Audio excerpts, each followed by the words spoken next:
Hi guys, for today's video guys, tingnan natin ngayon yung ating mga sisiw. Ayan guys. Ayan, buksan natin. Ayan guys, bagong panganak, bagong kisa lang nga pala ng sisiw na yun guys. Ayan. Nakita nyo guys.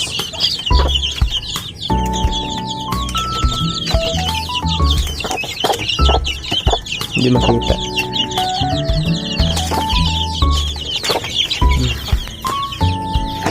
Silaw. Yan nga pala guys yung kulungan na ginawa ko. Yan, bali 6 na kwarto siya guys, kabilaan. 3 sa unahan at 3 din sa likod. Ayun guys. Ito yung sa likod niya guys. Tapos sa ibabaw may pugadan din.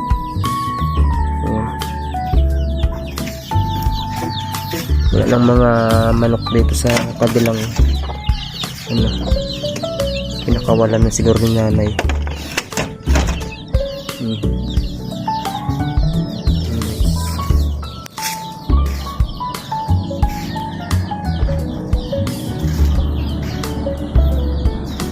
Guys, yung bahay namin.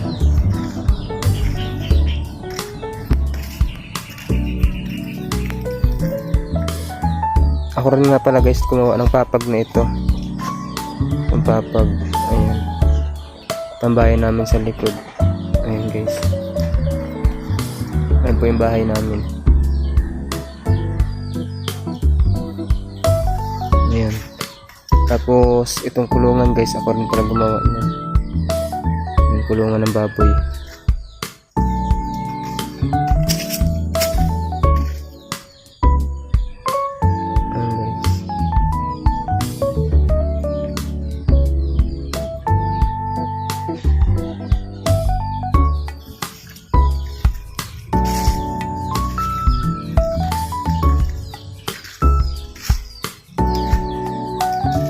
Guys, yung namin, munting garden. Ayan. Tanim nga pala niyan guys ay kamote. Ayan. Dito nga pala ako guys kumukuha ng talbos ng kamote. Ayan, madalas ko siyang kuha ng talbos ng kamote. So, ayan, meron din siyang gabi.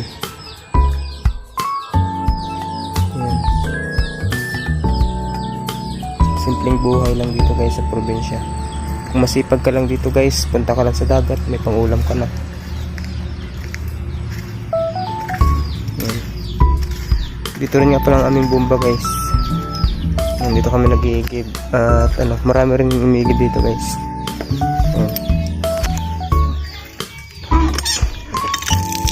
Pero kapag guys, pag mga summer, natutuyuan ito ng tubig. Mga April, ganun yung sobrang init. Nung nakaraan kasi guys, natuyuan yun ng tubig.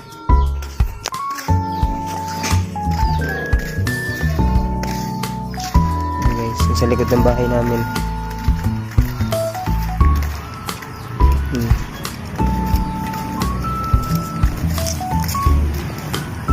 Ito nga pala yung palayan namin guys. Ayan, naging damuhan na siya kasi hindi na siya nasasaka ng 3 taon. Ayan guys, naging lang siya, pastuhan ng mga ng baka. Makikita nyo guys. Yun.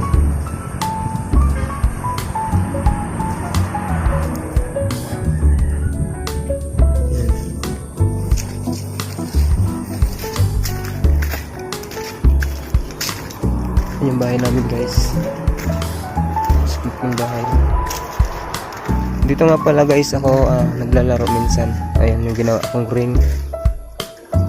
Gumawa ako dito ng munting laro, paglalaroan. Ayan guys. Ayan. Medyo matutumba na siya kasi nung nakaraang bagyong upong at saka yung bagyong Tino. Pero matibay pa rin siya guys. Ayan. Kaso nga lang parang matutumba na yung poste niya. Ayan. Naranga pala yung nilagay kong poste dyan. Ayan guys. Medyo nabubulok-bulok na siya. Yun.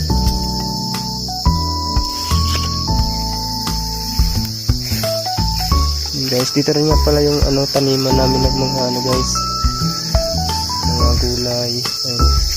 Sa kabilang garden ni nanay. Ayun, may tanim din kami sa saging. May talbos kamote din dito. May balinghoy. Ayun.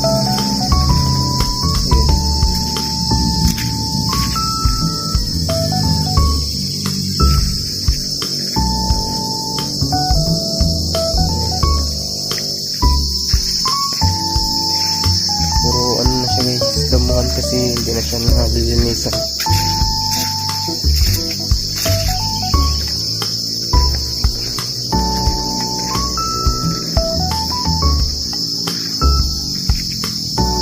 Masarap magtambay dito guys sa hapon.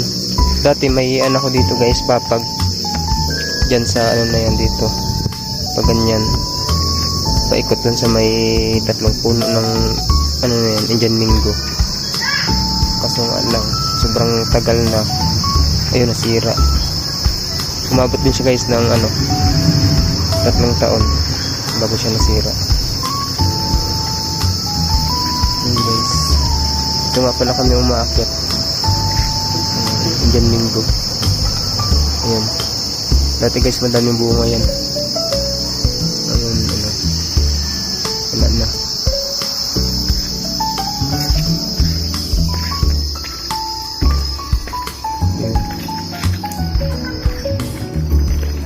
Ganito lang buhay dito guys sa probinsya kapag hapon. Ikot-ikot lang dito.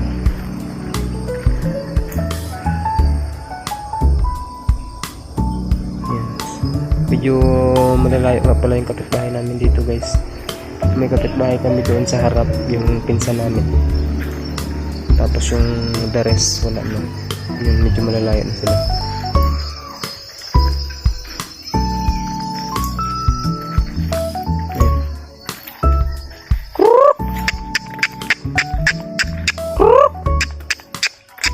Guys, tawagin natin yung manok namin kung ilang piraso na ba sila. Dati madami kaming manok, nagkandawalaan na yung iba kasi kapag guys, bagong sisiw tapos pinakawalan mo agad, ayun, nauubos na agad ng uwak, kung hindi uwak, lawin ng umuubos sa kanila. Minsan bayawak din. And guys, may patong pala kami dito. Nag-iisang pato lang yan guys. Yan. Kaso wala siyang kasamang babae. Yan. Matagal na yan guys. Dati maliit pa yan yung dinala dito.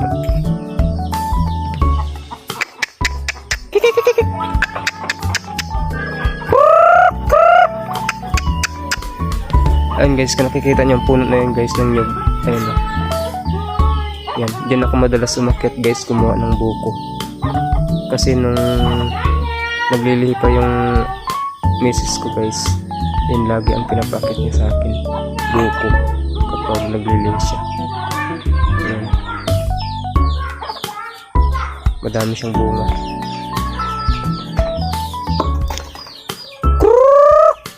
Naidirong patuka mo na ay. Be, masabod ako't manok daw sa Malama tong manok ya ha? Salamat tong manok balik nay. Be, isat bugas na be.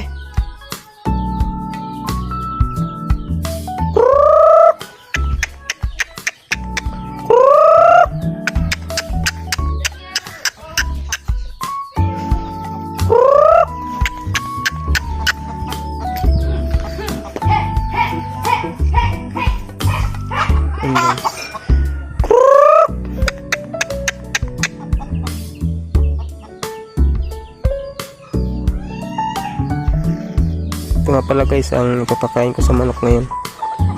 kanin kasi naubos na daw yung ano, sabi ni nanay, yung giniling na mais. Ha? Ano pala guys yung misis ko. Yung anak namin. Bunso, si Daniel. Guys, patukan na tayo ng manok.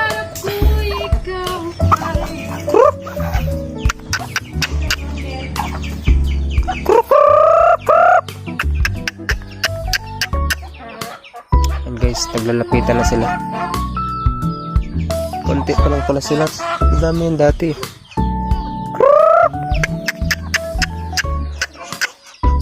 Ang guys, pati pato nakasali na rin.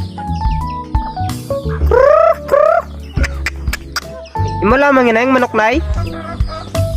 Nay? Ay, dito mga ano dati, yung mga dinaraga bala.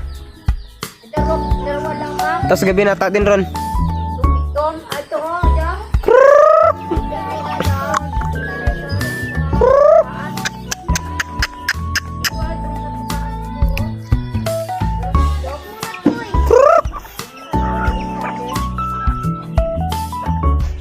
Guys, yan na pala yung manok namin na natira. Yan, yung iba kasi nakakulong dun sa kulungan. May mga sisiw. Ayan, pati aso nakasali na. Shhh, tupe, alis. Pusa.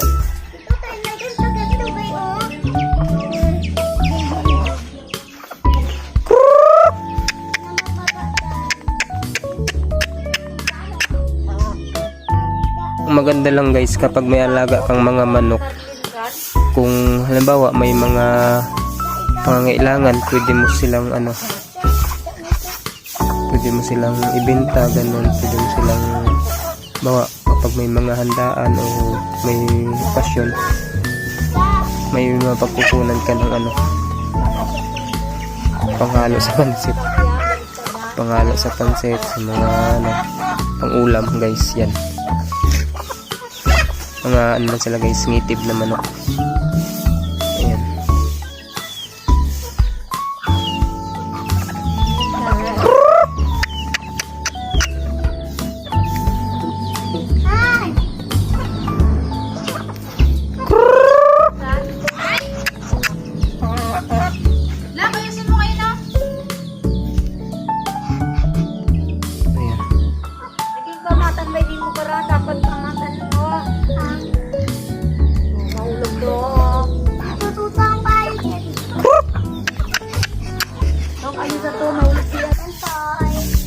Ayun guys, ayun, maubos na nila ating patuka. Yung pati aso nakasali na. Tupi! Yes! Ayun guys, yung masipag kong misis. Tuwing hapon nga pala siya guys, nagwawali siya dito. Ayun, paikot niya nila oras niya. Kasi madaming kalat dito guys kapag namumulak na, kapag naglalagas yung mga dahon dito. Ayun yung santol namin guys, matandang puno na yan. Ayun, lokban.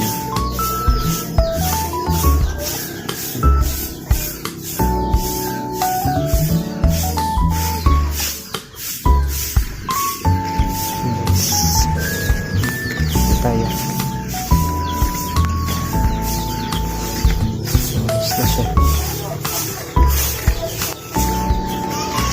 Hey love, hi ka muna sa ating mga followers dyan.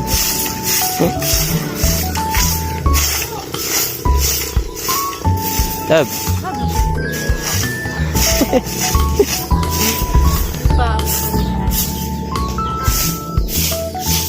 Okay guys, dito na lang po. Maraming salamat sa panonood. Please guys, pa-support ng guys channel.